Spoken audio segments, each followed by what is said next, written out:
What's going on, YouTube? My name's Alex Blair, and today I've got a deck profile for you on geargia deskbots.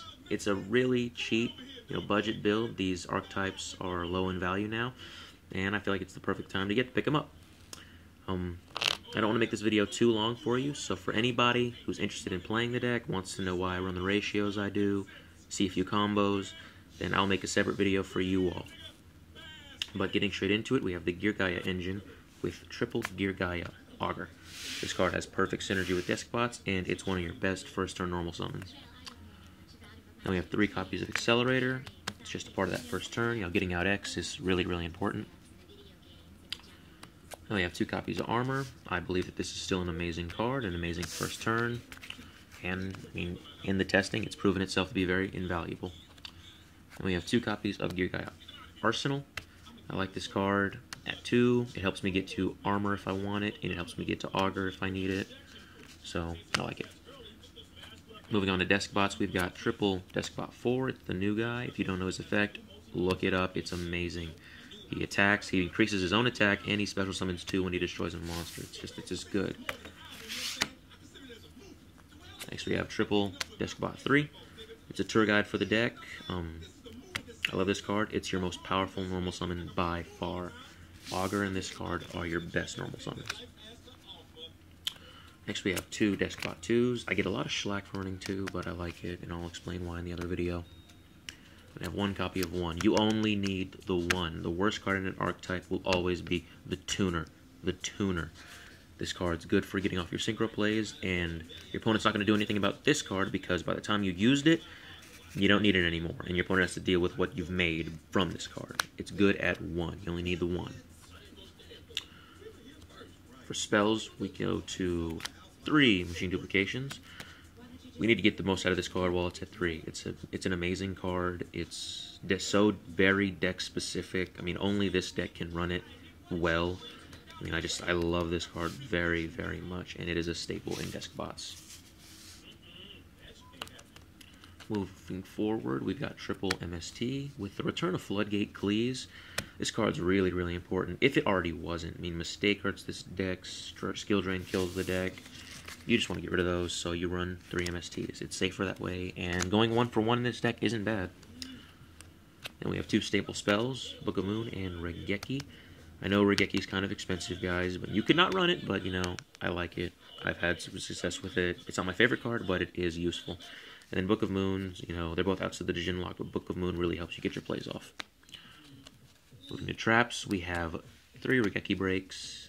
You can always get your Deskbots and your other machines from the graveyard with Yugioh X or Deskbot 4's effect, so discarding them isn't a problem. And this card gives you 3 extra outs to Floodgates, 3 extra outs to the djinn lock. I like this card a lot. Burning Abyss are not the only ones that can use it. Next we have triple Fiendish Chain. I really like Fiendish Chain right now. Stopping those attacks is important. Very, very important. And stopping those effects is also. But I might be switching over to Breakthrough Skill here soon because of the reoccurrence of Cleese and with that MST. MST is getting played at 3 in a lot of decks now. You don't want to activate Fiendish Chain, get MST'd, and then they keep going. You want to stop that effect more than anything. Next we've got triple Royal Decree. Royal Decree is amazing for the format. You shut down a lot of decks playing Royal Decree. Burning Abyss, they can't activate traps. Same thing with Satellars, Senjus, any Floodgates. Yeah, this card handles it. Getting off your Deskbot 4 plays is really important, so you run Royal Decree. And then lastly, we run 1 Solemn Warning. We don't have those crazy inherent special summons, so you got to run the card to get rid of them. And then finally, to round out a 40-card build, we have our djinn lock. The djinn lock in this deck is insane because we can make it better. We can make this with a Naturia Beast and a Royal Decree all in 1 turn. It's happened before, and no one's ever been able to break it. It's an amazing field, it's an amazing combination, and the fact that Deskbots can do it makes them all the more competitive. Moving on to the extra deck, we have triple Yugioh X. Love this card. A lot of times you're going to make 2 in 1 turn, and you want to have that other one coasting in the back, just waiting to get special summoned. But yeah, this card's your main searcher. It helps you search all your Deskbots, make your plays. This card makes it consistent, and the Deskbots just make it insane. Next we have one Castel, it's a staple. One Dark Rebellion Exceeds Dragon. This card it's necessary. When you open up with Deskbot 4 and Machine Dupe, this card is very necessary. One Evolve All Chain for your djinn lock. One Daigusto in case you run out of Deskbots in the deck. One Wind Up Zen Mines for your rank 3s. Not a lot of people like making rank 3s because Deskbot 3 is so strong, but if you have to, this is a good card for it. We also have one Ghost Trick Alucard. You could also run Soul of the Silver Mountain. I sometimes like Soul over Ghost Trick because of it helps you with the Burning Abyss matchup, but Ghost Trick's just more certain than Soul of the Silver Mountain. And finally, for rank 3s, we have one Geargia XG. This card's really mainly for your OTK. It's really strong, and it makes all your attacks safe. And you want that. You really want to make safe attacks in this deck.